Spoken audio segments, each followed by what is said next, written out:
Assalamualaikum warahmatullahi wabarakatuh.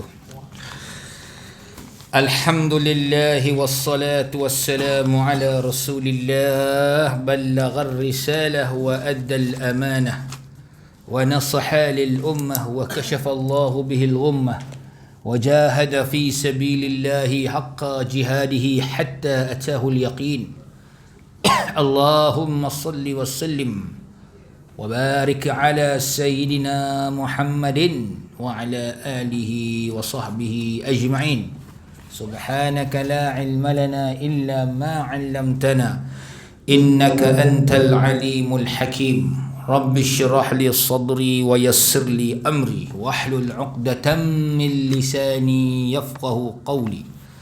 اللهم افتح علينا فتوح العارفين وارزقنا فهم النبيين وإلهام الملائكة المقربين وأن تطلقا به عن ألسنتنا وأن تفرجا به عن قلوبنا وأن تشرحا به عن صدورنا وأن تستعمل به عن أبداننا برحمتك يا أرحم الراحمين والحمد لله رب العالمين. وبعد بسر أسرار الفاتحة.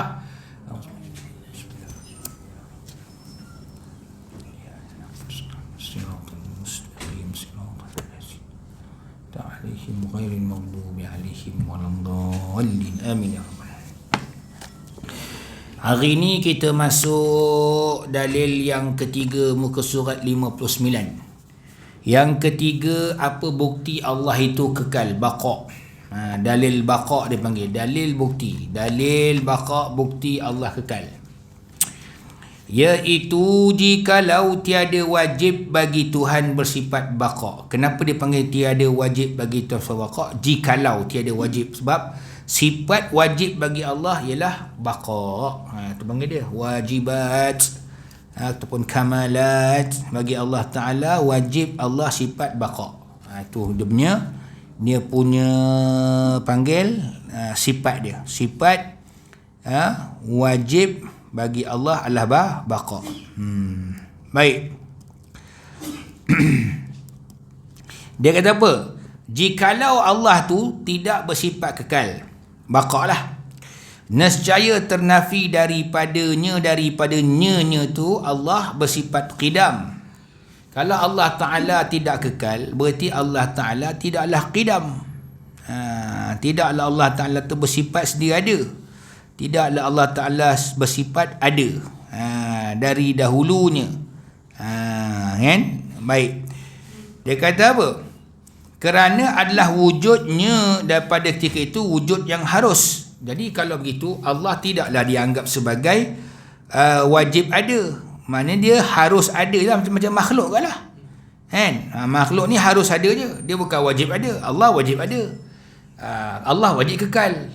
Allah wajib qidam. Tiba-tiba Allah tak baqa', berarti Allah tak qidam. Bila Allah tak qidam, lawan qidam ialah baharu. Baharu maknanya wujudnya tidak wajib lah, harus. Maka yang harus tidak ada wujudnya melainkan baharu. Yang harus maknanya baharu makhluk. Tiap-tiap yang baharu itu melazimkan, maknanya memestikan, berkehendak kepada yang membaharukan dia. Jadi maknanya kalau Allah Ta'ala sifatnya baharu, maknanya dia makhluk. Bila makhluk maknanya dia dicipta. Bila cipta mesti ada yang menciptakan dia.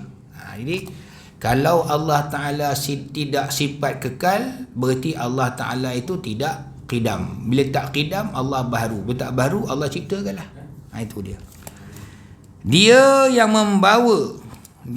membawa kepada dur dan tasalsul juga, iaitu mustahil. Jadi ingat kita belajar dur dengan tasalsul. Dur ni maknanya Allah jadikan malaikat jadikan Allah. Tu dur, pusing-pusing. Gile-gile. Tasalsul pula kan, berkronologi. Allah cipta malaikat cipta jin cipta manusia cipta haiwan. Tak mungkin berlaku gitu. Kalau dikatakan dinafikan sifat Allah itu sebagai sifat qadim, qidam. Jadi Allah Ta'ala tu baharu juga. Begitu, maka Allah Ta'ala mungkin dur atau tasalsul. Berarti mungkin Allah Ta'ala itu bergila-gila dijadikan ataupun dia dijadikan secara berkronologi ataupun berantai-rantai. Dan lagi kaedah ulama usuluddin, tiap-tiap yang wajib qidam maka mustahil adam. Nampak? Kata ulama usuluddin, yang wajib qidam sedia ada itu maka dia mustahil adam, mustahil tiada. Nampak? Jadi Allah Ta'ala itu sifatnya qidam, sedia ada. Jadi mustahil tiada lah. Yang demikian tetap dan sabitlah bagi Tuhan bersifat baqa', kekal. Dan dalil naqlinya tadi dah habis dah. Dia punya dalil akal. Dalil akal settle dah. Ya. Dalil akal kata Allah Ta'ala kekal. Ya, kekal. Kalau tak kekal, jawapan dia lawannya binasa. Tapi nak ceritanya, kalau Tuhan tak kekal, artinya Tuhan itu baru.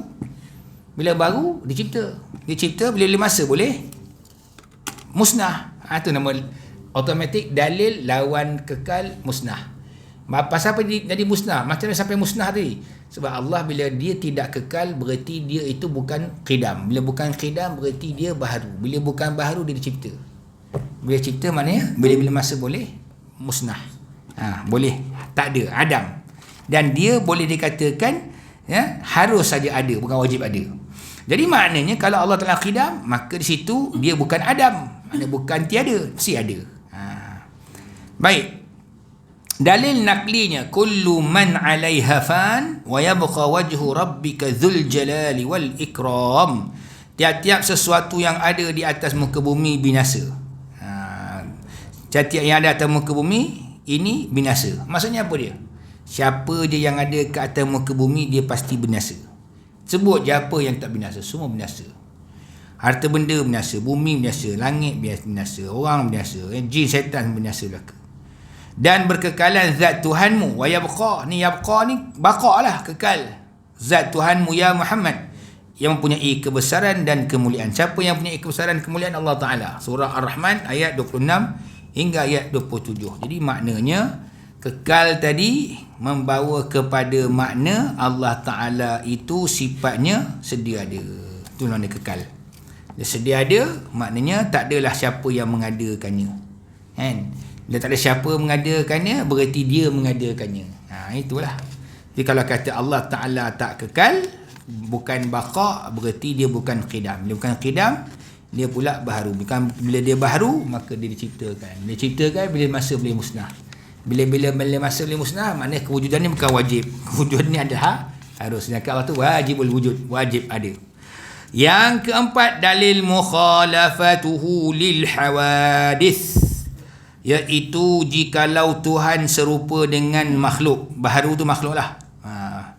Kalau Tuhan serupa dengan yang dicipta, mana baharu, nescaya jadilah Tuhan itu baharu juga. Kalau Tuhan itu mencipta makhluk sedangkan dia juga adalah makhluk, berarti dia baru. Kerana barang yang boleh jadi atas salah satu daripada dua yang serupa itu harus pula atas lainnya, maka baharu Tuhan itu mustahil. Kerana telah wajib bagi Tuhan bersifat qidam dan baqa'. Tadi qidam dan baqa' dah bincang dah. Yang demikian tetaplah Tuhan itu bersalahan dengan segala yang baru. Bila Allah Ta'ala tak sama dengan makhluk, berarti Allah tu qidam, berarti Allah tu baqa'. Itu maksud dia. Bagaimana dengan dalil naklinya ialah laisa kamitslihi syai'un. Artinya tiada satu jua pun serupa dengan Tuhan. Surah Asy-Syura ayat yang ke-11. Jadi macam kita makhluk, kita manusia. Kan? Kita makhluklah manusia ni. Makhluk ni tak sama dengan Tuhan, betul? Kan? Kita apa? Kita bukan sedia ada. Kita sifat kita lawas dia ada baru. Maknanya diciptalah. Kita dicipta oleh Allah Ta'ala. Kemudian kita tidak kekal, maknanya kita musnah. Allah tak. Pasal Allah tak sama dengan makhluk. Okey. Kita melihat dengan mata. Allah melihat dengan mata tak? Kalau Allah melihat dengan mata sama dengan makhluk, tak boleh. Haram juga itu. Sifat Allah sempurna, sifat kita sempurna tak sempurna. Ya. Yang kelima, dalil qiyamuhu ta'ala bi nafsihi. Iaitu dua jalan. Ada dua jalan qiyamuhu ta'ala bi nafsihi. Apa maksudnya? Allah buat sesuatu tu semuanya dengan diri dia, tak ada campur dengan kuasa lain. Okey. Yang pertama, jalan dia nak kenal Allah Ta'ala itu, dalilnya, buktinya dia itu melakukan apa pun dengan dirinya. dalil menafikan Tuhan berkehendak kepada zat tempat berdiri. Maksud dia, iaitu jika Tuhan tidak berdiri dengan sendiri, mana berkehendak kepada zat, nescaya berkehendak ia kepada tempat berdiri, yang demikian jadilah Tuhan ketika itu sifat, bukan zat, iaitu mustahil. Kerana jika Tuhan itu sifat, Tuhan ke sifat, kena ingat, Tuhan zat, Tuhan diri, sifat lain. Kita faham sifat tu sifat lah. Nescaya tidak ia bersifat dengan sifat ma'ani dan ma'nawiyah. Itu kena ulang balik lah. Sifat ma'ani, sifat ma'nawiyah. Ada berapa sifat ma'ani, ingat. Kan? Apa tak? Kena ingat balik. Allah tu wujud tu nafsiyah. Kan? Sifat salbiyah, qidam, baqa, mukhalafatu lil hawadis, qiyamuhu ta'ala bin nafsihi, wahdaniyah. Masuk satu tu dah sifat ma'ni, qudrat, iradat, ilmun, hayyun, sama', basar. Ada lagi kalam. Semuanya ada berapa? Ada 7 sifat ma'ni. Gitu. Jadi sifat ma'ni tu maknanya ada sifat maknawiyahnya sekali, hal keadaan dia. Kerana sifat ada bersifat itu mustahil pada zat Tuhan, wajib baginya bersifat dengan sifat ma'ni dan maknawiyah. Yang demikian bukanlah ia sifat, maka tetaplah ia zat. Huraian mudah gini. Kalau kita kata buku ni, ini fizikal, ini nak dekat faham, bukan nak samakan Tuhan dengan makhluk. Nak dekat faham Okey, kita kata mana buku ni, buku. Apa sifat buku ni? Kita kata tebal, tu sifat dia. Apa warna? Warna biru. Ini sifat lah. Okey, sekarang ni benda sifat ada. Sifat ada, benda tak ada. Masuk akal tak? Tak masuk akal. Kan tak? Kita kata yang biru dan yang tebal, apa dia? Kan? Orang ke biru, motor ke biru, buku ke biru, tak ada yang biru yang tebal. Kalau kita kata benda ni ada, senang kan? Buku ini tebal, buku ini berwarna biru, kertasnya warna putih, ada sifat tu, jelas kan? Okey, baik. Allah Ta'ala ni pula, kalau kita kena faham, adakah dia ni memerlukan kepada zat yang lain? Maksud zat apa? Diri yang lain. Nak jadikan, nak bukan jadikan, dia nak buat apa dia minta tolong. Kan? Hello, Tuhan lain tolong aku boleh tak? Itulah, itu bahasa mudah lah kan. Jadi dia diri lah, bukan zat. Dia bukan sifat. Zat, diri dia tu. Sebab tu dia berdiri dengan dirinya. Mana dia melakukan apa saja dengan diri dia. Okey, katakan sifat Allah apa? Khaliq, pencipta. Dia menciptakan, minta tolong orang lain tak? Guna alat tak? Ada siapa tolong dia tak? Tak ada. Itu berdiri Allah tak dengan diri. Sama juga sifat dia. Sifat dia tu ada pada diri dia. Dia tak memerlukan sifat orang lain. Dia tak memerlukan sifat pada yang lain. Dia tak memerlukan sifat. Dia sendiri dengan sifat dia. Dirinya bersifat. Tu dia. Dia tak perlu pada yang lain lah. Sifat sempurna Allah Ta'ala. Jadi sebab tu kita balik pada soal yang sifat ma'ni dengan ma'nawiyah. Tak apalah, kita ambil ma'ni lagi mudah dulu. Senang kan?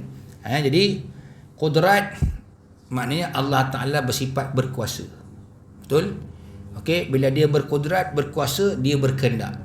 Itu qudrat, irad, ilmun. Dia berilmu, alim lah, berilmu. Itu dia hidup, hayyun. Itu dia sama, dia mendengar. Itu dia basar, melihat. Betul, apa-apa dah 6. Kemudian sekali dia bercakap. Semuanya dia 7, tu sifat dia. Bila Allah Ta'ala bersifat dengan sifat qadir, berkuasa. Kuasa Allah Ta'ala ni pakai kuasa siapa? Kuasa dia lah kan? Itu mana dia berdiri dengan sifat itu. Sifat berkuasa. Kita ke berkuasa sebab apa kuasa kita? Makan booster, makan vitamin, makan ubat. Kalau buka dalam kitab jimat lah, bukan pertama cakap lah, kitab terlalu lama tulis jimat, kitab jimat dia tu sebab banyak jimat kuat juga. Tahulah, saya dengar ada ustaz mengajar kitab tu, saya tak sanggup nak mengajar. Ustaz tu mengajar dia kata gitu. Maknanya bukanlah kita apa kata ni lah sambil nak segarkan mata kan. Benda tu ilmu dia tu. Lepas tu Allah tak sama lah maknanya kan. Dia tinggi sendiri, sifat dia. Berkuasa dia. Mana ada tu tumpang lain tadi. Kehendak dia. Kita kadang-kadang kita buat satu pun kehendak orang lain kan. Kau ni macam mana boleh datang sini? Aku pun ni kawan aku yang ajak datang kuliah ni. Bukan kehendak dia, kehendak lain. Allah tak ada. Dia buat semua kehendak dia sendiri. Itu dah qiyamuhu ta'ala bi nafsihi. Nampak tak kan? Maknanya maksud Allah Akbar, tercabut serban ni. Qiyam ni maknanya bukan makna berdiri macam kita berdiri tu maksud dia. Dalam bahasa Arab qiyam ni maknanya wujud diri dia. Bahasa mudahnya wujud diri dia itu qiyamuhu ta'ala bi nafsihi, dengan diri dia. Dia bukan ambil pada orang lain, bukan tumpang, bukan orang beri, bukan dia minta. Itu bahasa yang saya bagi mudah sikit faham. Itu dia kan. Itu konsep dia. Okey, tadi dia berkehendak. Qudrat irad. Ilmun alim, dia berilmu. Ilmu pada dia sendiri, sifat dia berilmu. Kita tak reti, lepas tu belajar jadi reti kan. Allah tidak. Ada banyak perbezaan kan. Itu sifat dia kata kalau kita nak bincang sifat Allah Taala yang Allah Taala diri dengan diri sendirinya, kita tengok sifat makni dengan maknawiyah dia. Dia berilmu, jadi dia sifatnya berilmu, ilmun. Jadi dia tu alim, berilmu lah. Okey, habis dah 3 dah. Kan qudrat irad ilmun hayyun hayy. Dia hidup. Mahu tak? Kita hidup pakai apa? Pakai nyawa, pakai oksigen, perlukan itu, perlukan ini, perlukan roh. Allah tak payah. Mahu tak? Diri sendirilah hidup. Hidup sifat pada zat Allah. Mahu tak? Jadi maknanya adakah dia katakan Allah tu sifat dia tak ada zat? Tak boleh, tak masuk akal. Tak boleh kan? Itu dia. Okey, hayyun. Sama. Allah tu ada dengar. Kan? Sama ada dengar. Lepas tu sifat dia ialah mendengar lah kan. Semi'.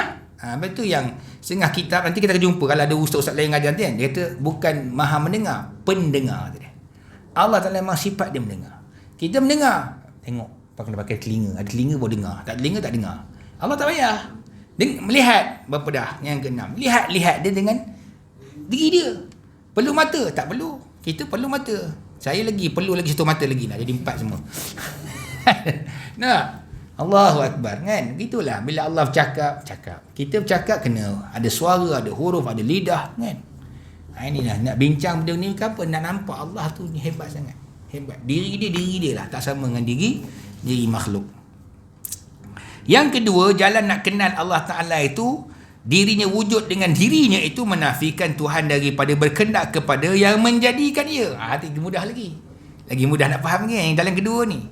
Perlu ke Allah nak pada yang mencipta dia? Tak perlu. Iaitu jikalau tiada ia berdiri dengan diri sendiri, nescaya berkendak ia kepada yang menjadikan dia, iaitu mustahil Allah diciptakan. Bila Allah diciptakan, Allah perlu tak siapa ciptakan. Berbeza kita makhluk dah lah Allah ciptakan, kemudian kita bukan sekadar ciptakan, Allah pula menguruskan diri kita, mentadbir diri kita. Kita tak berjalan, kita tak bergerak, kita tak bernyawa kita kan. Kita perlukan pula, dah lah Allah hidupkan, dia bagi pula kita nyawa setiap hari, oksigen kan. Roh satu hal lah, nyawa satu hal. Oksigen ada, roh tak ada, tak hidup tak ya.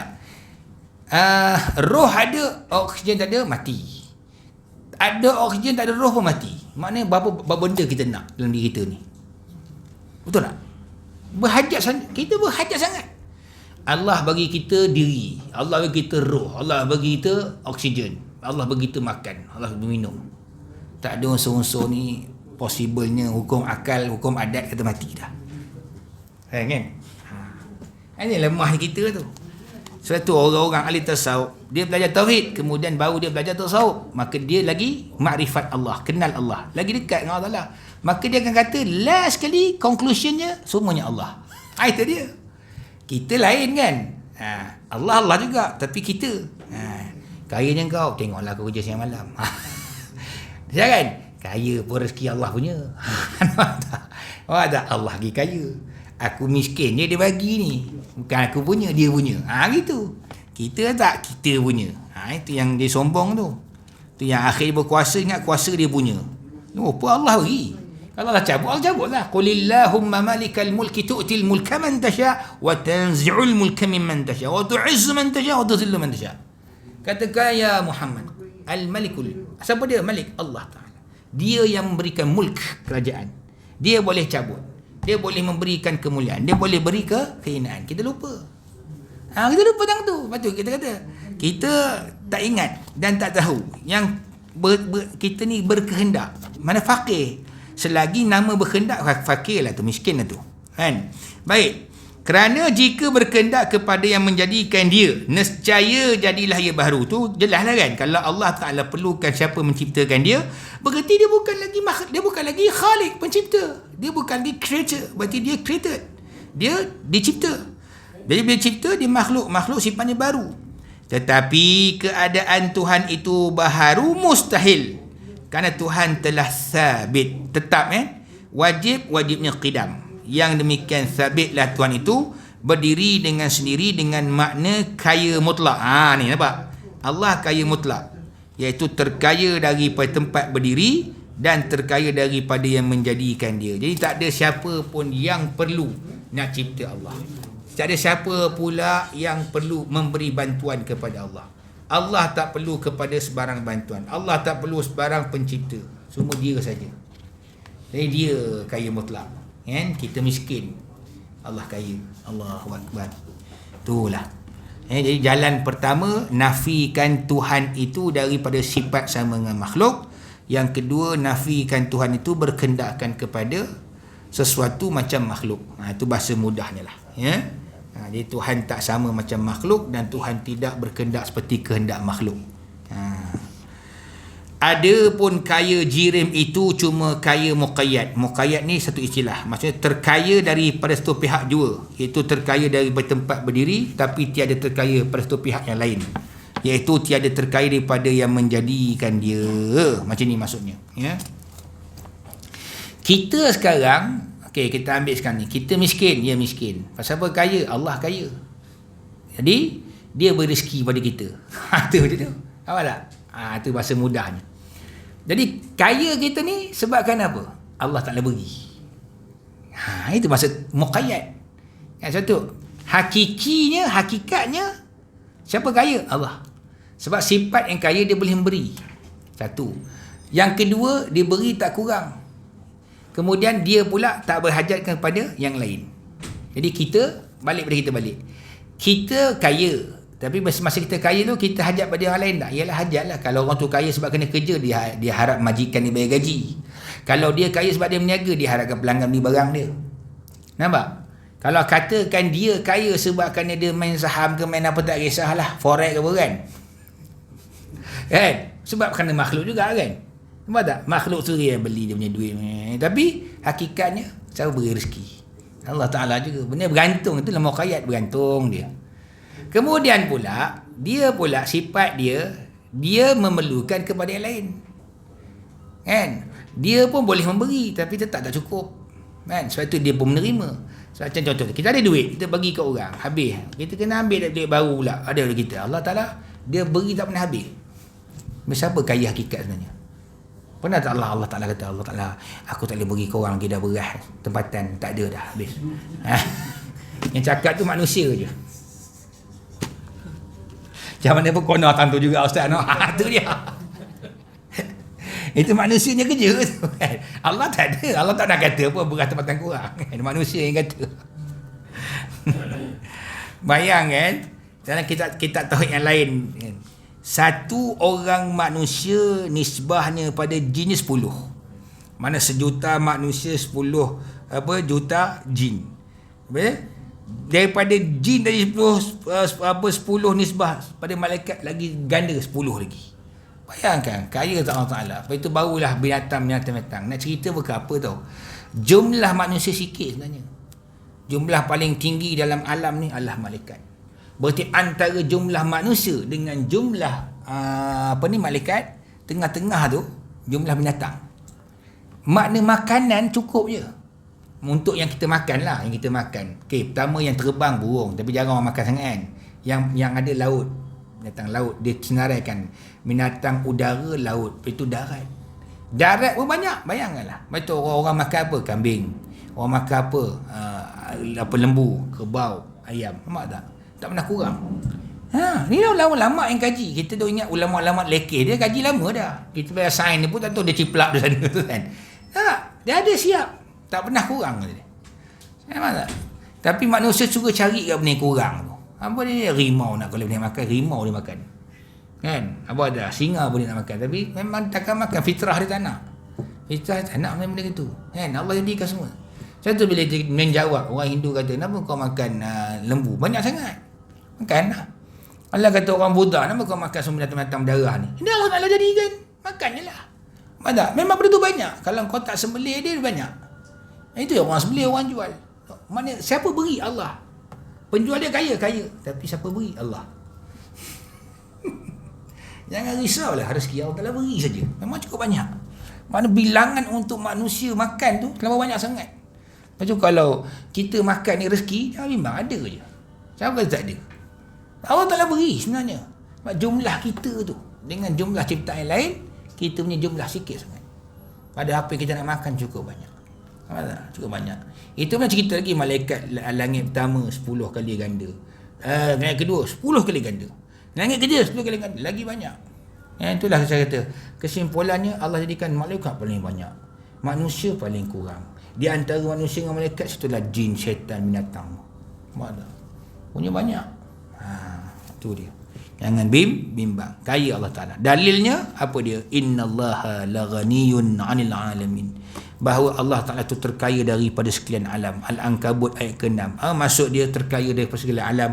Allah tak perlu kepada ciptaan dia. Dia ciptakan makhluk, dia tak perlu kepada makhluk. Makhluk pula perlu pada dia. Jadi siapa miskin sekarang? Kita lah miskin. Itulah ulama-ulama kata kita buta. Yang menyebabkan kita lihat, Allah Ta'ala yang mengizinkan kita melihat. Makna kesimpulan yang bagi kita lihat Allah. Kita bekak, tapi yang menyebabkan kita dengar ialah Allah. Kesimpulannya Allah lah yang menjadikan kita boleh mendengar. Sama kita ni miskin, yang jadikan kita ada. Bukan kaya, panggil ada senang. Allah Ta'ala yang beri. Kata kaya susah juga tu kan. Sebab sekarang ni, zaman sekarang lagi pula kaya tu dah nak bagi kaya sementara, tak boleh kata kekal. Ada ke orang kaya mula-mula, akhir sekali jadi miskin dia kan. Sebab habis harta dia tak ada. Tu dia. Baik. Jadi hikmahnya Allah sebut dalam Quran ni, Allah tak perlukanlah kepada amalan manusia kan. Kita beramal pun tak perlu amalan kita. Kita buat baik, Allah tak ada untung. Kita buat benda derhaka, Allah tak rugi. Baik, yang keenam, dalil wahdaniyah bagi Allah Ta'ala. Wahdaniyah maknanya ialah esa. Ini sifat salbiah, nak lawan balik. Allah bilang lawannya ialah esa. Iaitu kiranya tidak Tuhan itu esa. Esa maknanya tunggal lah. Nescaya tidak ada alam ini. Kalau Allah Ta'ala itu kan, dia tidak esa, maknanya tidak ada alam ini. Kenapa? Tengok, disuruh kita fikir balik. Kerana lazim Tuhan lemah. Tuhan lemah maknanya mesti Tuhan itu lemah ketika itu. Padahal alam telah ada. Maka nyatalah Tuhan itu esa, tunggal. Kalau kita kata Allah Ta'ala itu tidak sifatnya esa, maknanya ada Tuhan lain. Ya, berarti bukan dia ciptakan alam ni, bukan orang lain. Mungkin Tuhan lain. Nampak? Lepas tu perumpamaan senang. 2 batang pen, kita cuba buat satu titik. Boleh tak?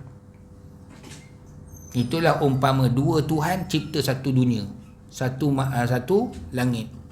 Mustahil. Hukum akal kata mustahil. Sebab apa? Ambil lah 2 pen, buat satu titik, boleh. Kita pun buat satu, tindih di atas 2. Itu 2 titik. Macam mana jadikan dengan 2 pen, satu titik? Boleh tak? Ingat je tu hujah dia. Kan? Tak boleh. Jadi kalau Tuhan itu tidak esa, berarti dia lemah lah. Menafikan sifat hebat dia. Lemah lah, maknanya dia tak kuat lah. Ada Tuhan lain kan. Jadi tengok, kuat manusia kan. Kuat manusia ada orang kuat pada dia lagi. Sebab tu dia bertanding lawan. Dia bertanding lawan, tengok siapa kuat. Gitu. Dalil naklinya, lau kana fihima alihatun illallahu la fasadata. Al-Anbiya 22. Sekiranya ada Tuhan di langit dan di bumi, yang lain daripada Allah Ta'ala. Kalau ikut daripada ayat tu, Tuhan-Tuhan lain lah. Bukan satu je, 2, 3, 4 lebih. Nescaya binasalah keduanya. Binasalah langit dan bumi. Tidak ada runtuh dan keluar daripada aturan yang ada. Maksud dia apa? Kalau Tuhan tu dia banyak, lebih satu. Habis hancur langit bumi, yalah. Kalau sekejap lagi kata nak hujan, sekejap kata jangan hujan. Tuhan A kata nak hujan, B jangan nak hujan. Tuhan B kata kau munculkan matahari, Tuhan B kata jangan, bagi genduk mendung. Agak-agak macam mana kan? Bumi sama juga kan.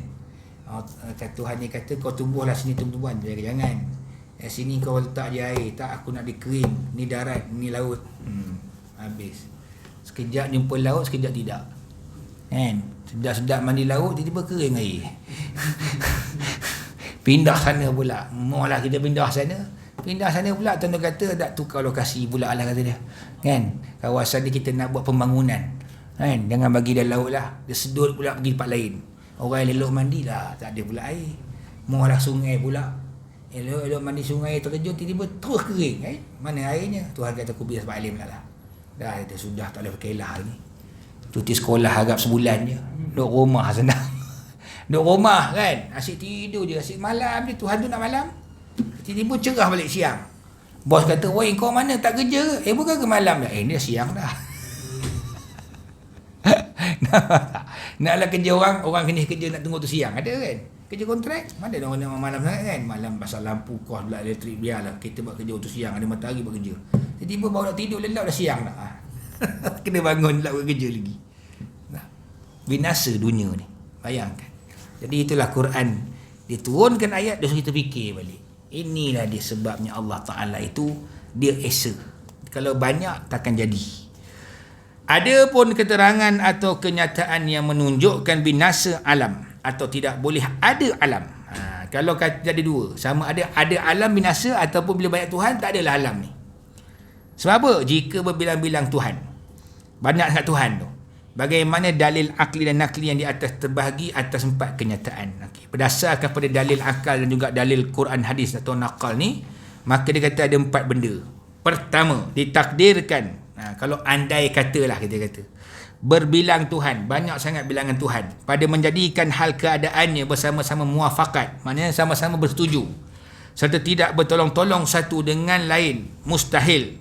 Kerana lazimnya lah, berhimpun dua yang beri bekas pada suatu barang, iaitu tidak terupa di akal, mana tak termasuk akal, boleh dibagi-bagikan, seperti menjadikan jauhar fard, benda yang maha halus. Apa maksud jauhar fard? Tiada menerima belah bagi. Maknanya sel dia ada proton kan, tu dia kan, neutron semua tu, benda-benda gitu dipanggil benda-benda yang halus. Kalau kita katalah, kita ambil sel yang mula kita, satu sel saja, ada tak pernah sel tu dibelah-belahkan? Mana macam tu pula kan, sel banyak. Kita bayangkan kalau Tuhan tu dah banyak, berarti mestilah banyak kepala dia. Bila banyak kepala, banyaklah perintah, banyaklah suruhan. Nampak? Walaupun satu, dia sepakat kata, okeylah kita buatlah benda ni. Macam mana benda yang satu nak pecah banyak? Tak masuk akal. Tak masuk akal. Tak boleh masuk akal gitu. Okeylah, saya ambil mudah sini kata. Atau satu titik ni yang tidak boleh belah bagi, ditulis dengan 2 kalam. Dah, 2 pen nak buat satu titik. Boleh tak? Itu contoh paling mudah. Contoh paling mudah tu je. Sel manusia sama juga. Sel manusia, kalau Allah Ta'ala ciptakan manusia ni, sel jadi baby. Kan? Dua Tuhan, sampai dua Tuhan nak buat satu sel. Agak-agak macam mana agak-agak? Betul? Laki ke perempuan? Itu jadi bondan. Betul tak kan? Dia memang setuju, okay, kita nak keluarkan dalam perut si Minah ni seorang budak. 2 Tuhan setuju. Tapi mesti ada 2 kepala tak? Betul tak? Mesti jadinya. Dia mula memang setuju. Tapi kata aku nak laki, dia perempuan. Macam nak buat. Jadi contoh janganlah pula tengok orang terponda ni lah ustaz kata 2 Tuhan tak. Itu dia sendiri yang ubah diri sendiri sebenarnya kan. Tu kata Tuhan tak pernah ubah manusia ubah dia sendiri tu. Itu adalah surah Ar-Ra'd ayat 11 sebenarnya. Hikmah dia. Selagi manusia tak buat lah, sehingga manusia buat, salah dia sendiri. Allah Ta'ala dah campur hal tu sebenarnya. Mana tak? Tak ada betul berlaku. Sebab tu khunsa ni satu kes, kalau kita ambil hukum fiqah, khunsa satu kes yang terlalu terpencil. Khunsa ni betul. Bila kita katakan saya dah umur nak masuk 1 ni, saya dengar baru satu kes je, itu pun kecenderungan dia perempuan, tak ada lelaki. Sebab dia tak boleh semayang sama orang lelaki, dia takut dengan lelaki, dia ada perasaan dengan lelaki, dia ada hate, ada. Walaupun ada senjata dia, ada 2. Tapi senjata lelaki kecil, dia tak ada function kata dia. Orang yang cerita, bukan saya tengok. Orang yang cerita tu. Berat juga, Ustaz tahu. Dia cerita sendiri kan. Cerita dia kata ada tapi tak ada apa-apa dia. No function dia. Dia kata. Habis yang keluar apa? Keluar yang tu lah kata lubang gua tu kata dia. Kan? Mana maksud perempuan lah cakap itu yang keluar air, kencing, keluar apa-apa dia punya haid. Dia tanya saya, bukan dia tu, orang-orang yang ni lah. Orang kata apa? Jemaah muslimat tanya. Macam tu nak kira macam mana Ustaz? Dia kira perempuan lah. Habis kalau dia kahwin kan mengaib kan. Yalah. Besok tu tengok ada dua. Serupa macam aku pula. Cumanya lain lah sikit. Nampak? Dia operate. Itu dia hukumnya harus. Tapi benda ni berlaku tak? Jarang sangat. Kita lain. Kan? Kita lain memang dah ada dah batang paip tu. Pergi potongnya pula. Buat apa? Nampak? Ni ada tu kisah dalam kitab Talbis Iblis kata. Ibnu Jauzi kata kan, ada orang sampai dia nak buang nafsu ni, cerita pasal lelaki, nak dekatkan diri dengan Tuhan. Tuan-tuan tahu apa jawapan ulama? Kau buanglah nafsu kau pun melalui potong kerat tu, desire tetap ada. Cuma kau dah potong, nyesal lah dia. Desire ada tapi no function. Kan? Siapa yang boleh kerat nafsu ni? Boleh tak? Kerat nafsu susah. Sebab tu dia panggil jiwa je, kerohanian. Maksud kerohanian. Buang fizikal tetap nafsu ada. Faham tak? Itu ulama dah ajar dah. Susah benda-benda gitu. Tak? Jadi kita manusia ni pandai-pandai kita kan. Cuba kalau kita kata tomboy pula. Dia tak ada. Macam mana dia nak ada kan benda tu? Betul kan? Tuan-tuan, ini sebenarnya hakikatnya. Sebab tu Islam menentang sangat LGBTQ ni. Itu sebab dia. Tapi sebab orang tak faham. Yang tak faham tu bukan kita. Kita ngaji tak tinggi. Yang tak faham tu peguam. Orang hakim sia belajar.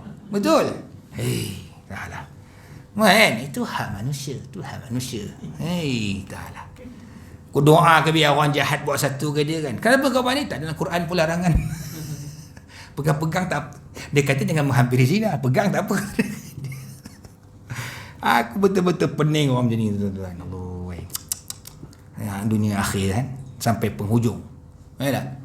Tak dalam Quran hukum orang tak sembahyang Jumaat dia kan. Tapi dalam Quran berkata larangan apa dia? Riba. Bukan riba, apa? Rasuah. Quran larang makan rasuah. Ada kan? Wa akhdhihimu riba wa qadnuhu anu bagi wa akmu amwalan nas bil batil. Jangan makan harta orang secara batil, termasuk rasuah. Tapi ada tak dalam Quran hukuman 20 tahun penjara? Tak ada. Tapi apa kau buat? Ni bukan undang-undang Islam tau, ini sivil. Lepas tu sivil jangan buatlah. Jadi hari ni bila dia kata undang-undang enactment syariah ni tak bertentangan Quran, sekarang mana hukum Quran? Tanya dia orang balik. Kena laksanakanlah. Adakah hikmah kes ni berlaku?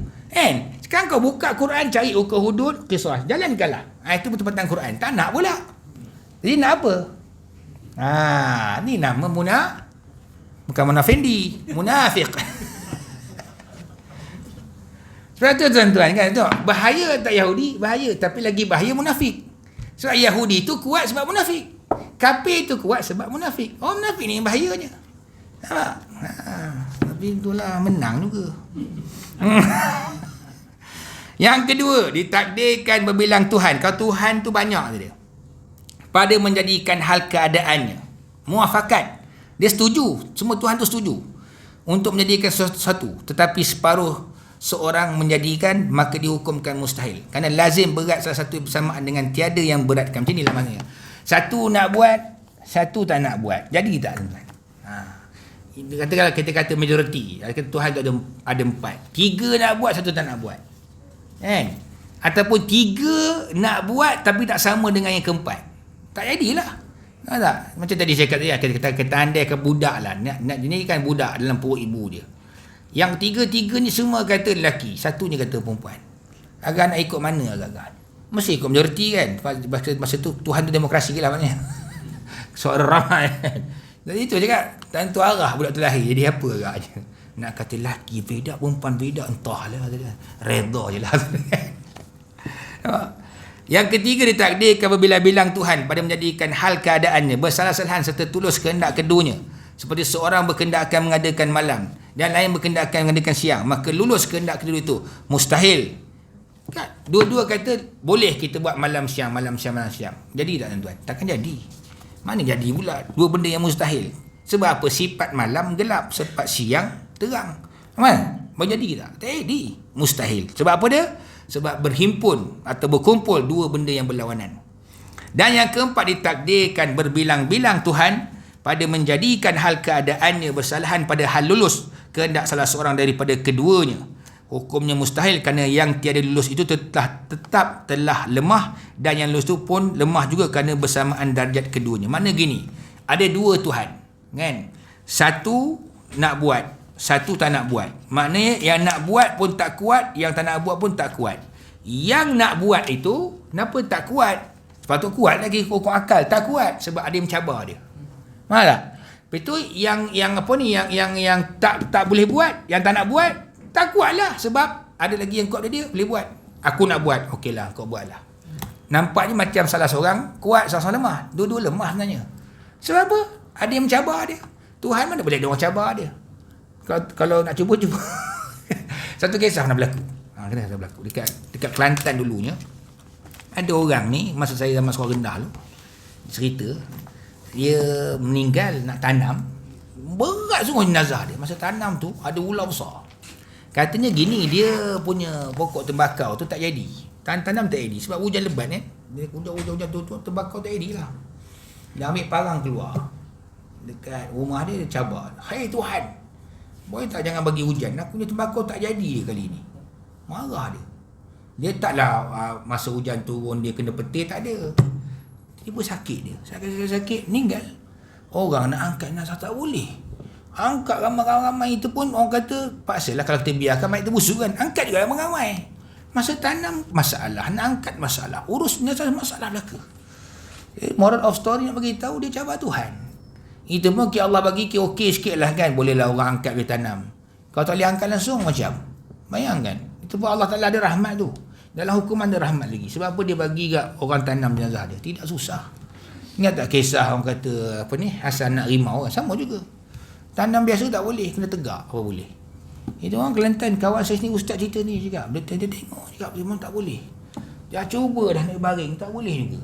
Tak tahulah macam tak boleh nak baring. Sudah tanam tegak. Tanam tegak ni ada punya dekat sebelah Afrika, orang Kristian, dia punya memang cara tanam dia tegak. Tegak gitu. Bayangkanlah. Tanam tegak, kita terbayang kalau terbuka tanah tu terus dia penoncat gitu kan. Kalau baring tu jenuh kan nak bangun tu kan. Tak ni keluar tu gitu je. Cukuplah tuan-tuan, insya-Allah kita tunggu lagi pada kuliah akan datang. Subhanakallah wa bihamdik asyhadu an la ilaha illa anta astaghfiruka wa atubu ilaik. Wabillahi taufiq wal hidayah. Assalamualaikum warahmatullahi wabarakatuh.